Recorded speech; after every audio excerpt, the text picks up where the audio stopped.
Hey guys, John Pitson here. Hey, we're going to talk about chef's knives, kitchen knives. And I'm in a little bit of trouble. If you look, I don't have it sharp. These are my wife's knives. These are Messermeisters. These are the very, very best. Talk to you about a little bit about kitchen knives. I like Messermeisters. They're the only ones left hand forged in Germany. Best of the best. Henkel's no longer hand forged. Wüsthoff's no longer hand forged. Messermeisters are. It's pronounced Wüsthoff. Oh, Wüsthoff. Wüsthoff. Yeah. Well, we say it in Utah, Wüsthoff.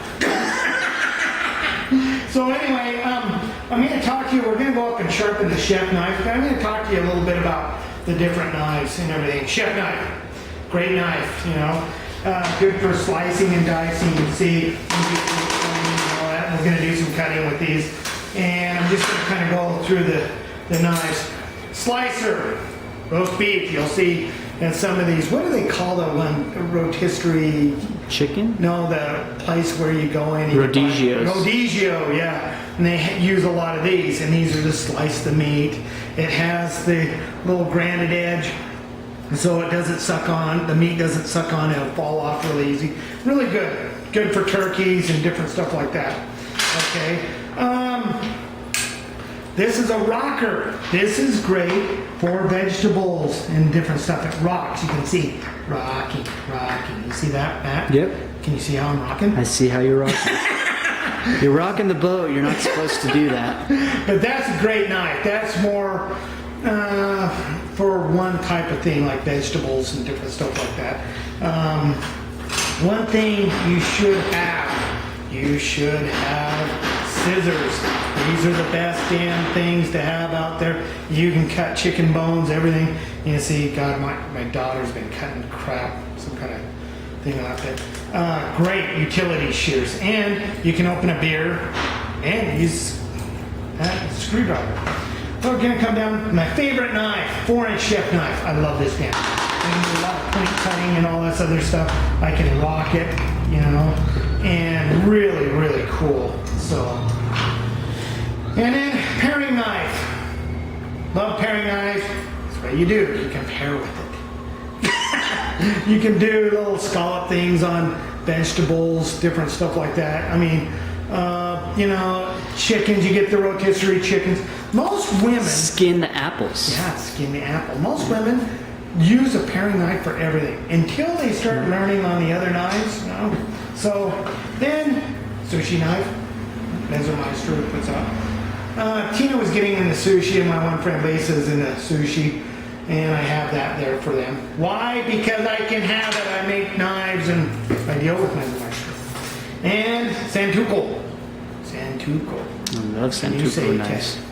What? I love santoku knives. Yeah. Great. You know, probably one of the most popular knives. Oh yeah, for you sure. can be an iron chef with santoku. But I've seen guys garnish with these things, make fun. Oh, yeah. Oh, it's funny as all hell. But you can slice, dice, point cut, all that. I even have guys that use it kind of like as a cleaver, which, remember, when you're chopping bones, you know, you can chip the edge, you can not go too good for it. Big slicer, pointed slicer, so if you have to, you can use a tip versus which. I think it was the second one. Yeah, second one. Yeah, you can see the difference. This is just slicing. This you can use a tip for. You know, if I had to pick the two, I would probably pick this. You know, but turkeys and all that, get your fork. Just sit there, do your stuff, you know. So, and then we got the bread knife. Bread knife. Now let me tell you guys something on serrations.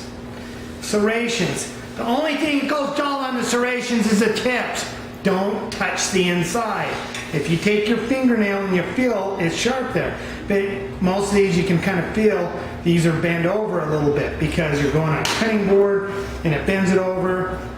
And all you have to do is basically just take a stone and pull them straight on both sides. And you're good to go. Because what takes pressure? The tips. That's what, you know. So, bread knives are great. Tomato knife. A lot of people ask me what that's for. You slice the tomato, and you pick it up like that, and put it on your bread or whatever. So, you know.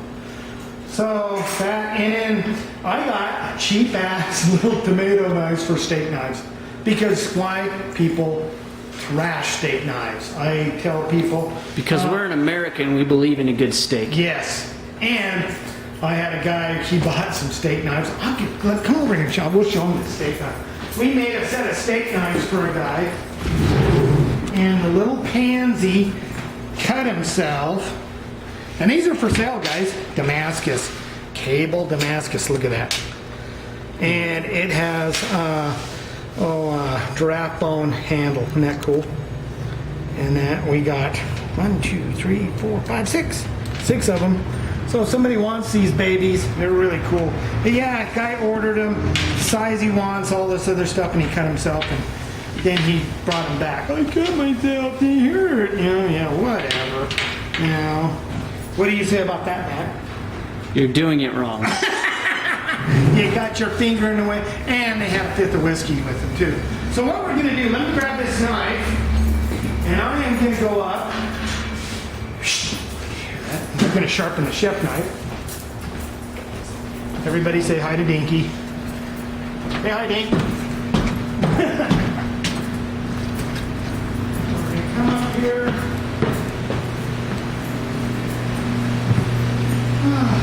Throw on my glasses. You're making me walk, John. Jesus.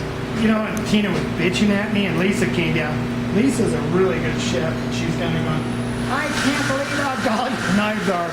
And I'm doing it going, well, you know, trying to get time. I'm going to get a pretty good relief edge on this. A little bit of water in here. And you'll see the relief edge I'm giving on this. You can see about that much. Tina's kind of hard on them.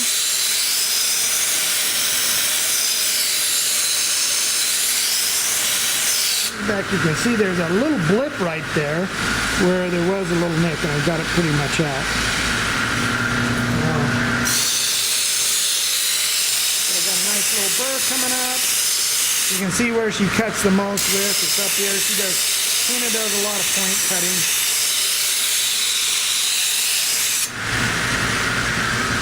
And this one off. Yeah, you gave Jess and I one of those Messermeisters, what is it, a 12-inch chef knife? Yeah. And Jessica, she cooks a lot and she loves it. Yeah, Mezzies is very best. They have better steel to handle fit than any other knife. Got the now go over here.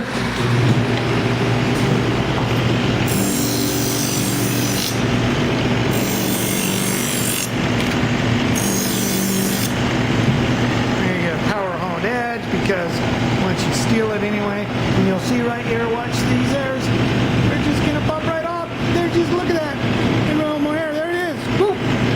Oh, now let's go down. I'm gonna show you guys how to cut the correct way with one of these bad boys. You following me, Matt? I'm following you. Making me walk more. Yeah, there you go. Okay. I guess I better get used to it, right? Yeah. A lot of guys point cut. Okay. Tina will actually take it like this. She'll cut like this. You're doing it wrong. Point cut? You're doing it wrong. How am I supposed to do it? You're supposed to do it the back of the blade. No, that's point. This is point cutting. You'll see. Yeah, but point cut's not the right way to use a chef knife. If you're doing rocking, you go like this. But the thing is, you got a problem when you're doing it like this, up here. Like Tina, what her thing is, I will usually do that. Tina likes to know where she's cutting, and she'll go just like this. And she's just better. And you know what? There's no really correct way, you guys, to do it. If you're down there going like this, you know, going like that, and you're comfortable with it, go ahead and do it. Commando chef. Yeah. Well, you know, but yeah. So, but remember too, another thing I should have showed you. You want to roll your fingers, because a lot of guys will go like this.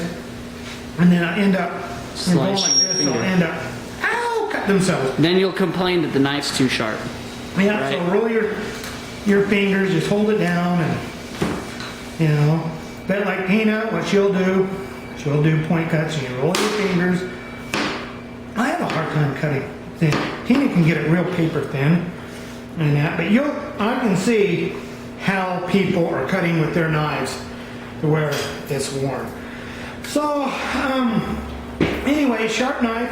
What I use for a steel, I use this, the Hunter Honer. And the reason being is because all I do is go right down there like this. If I use a steel, you have to be right at the right angle, and it's really hard for people. Basically, let's say if this was a steel, I would be going, and you can use the back of the knife, believe it or not. You go about that angle. I take my finger about right in the middle and everything. Boom. Take my thumb right about in the middle. Boom. And use it as a guide, you know. That I can sit there. So, I've been doing this for so long. So anyway, and basically what that's for, you guys, is to straighten out your edge. When you're doing a lot of chopping like this and all that, the edge will roll to one side or the other, okay? And if you feel it and it doesn't feel sharp, and you kind of go to a side a little bit, all of a sudden you'll kind of feel it.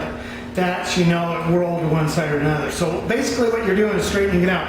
Hunter Honers, and you can get them from me. I got to get another shipment of them in, but they kick ass. And these are like $20 or something like that. And, there's all sorts of knives out there. There's shoons. Shoons are really nice, guys. The problem is you got to watch out for shoons. That center piece is so flipping hard. You hit a bone or something like that, and you'll put a chip in it, break a tip. And I've had some guys they'll doing something and they'll just twist it a little bit, break a tip. So where this is hand forged, the difference between a hand forged chef knife and a non-hand forged, if I put this in a vise and start bending it, this will bend a lot farther than what a non-hand forged blade.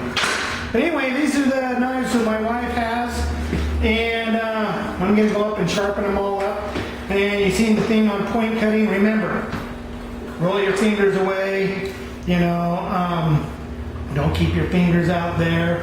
There's point cutting and all that, but whichever way you feel comfortable, you know, I've seen it all, you know, and, you know, don't let any one person tell you, oh, this is the way you have cut, because if you start going another way, but try to learn the correct way at very first, you know, but when you ever feel comfortable the way it is. So, you know, Matt uses a samurai sword. I do. Yeah, he just and a K-bar to spread my butter. And Matt will tell his wife to hold the vegetable. Yeah. And you just, right? Yep. There you go. I'm that good. Well, what we're going to do right now, we're going to go over here and give Dinky one of the spoils. See if Dinky likes it. Hey, Dinky, look. Come on over here, big guy. Does he like it? You're going to say, yeah, he likes it. He holds it up when he likes it. That's good, huh? Yeah. So, John, what's a set like that cost? You know, you're basically, on the most expensive knife there, you're probably $140, and just on one of the knives. And for that quality, that's a killer deal. Yeah. And so you figure it up.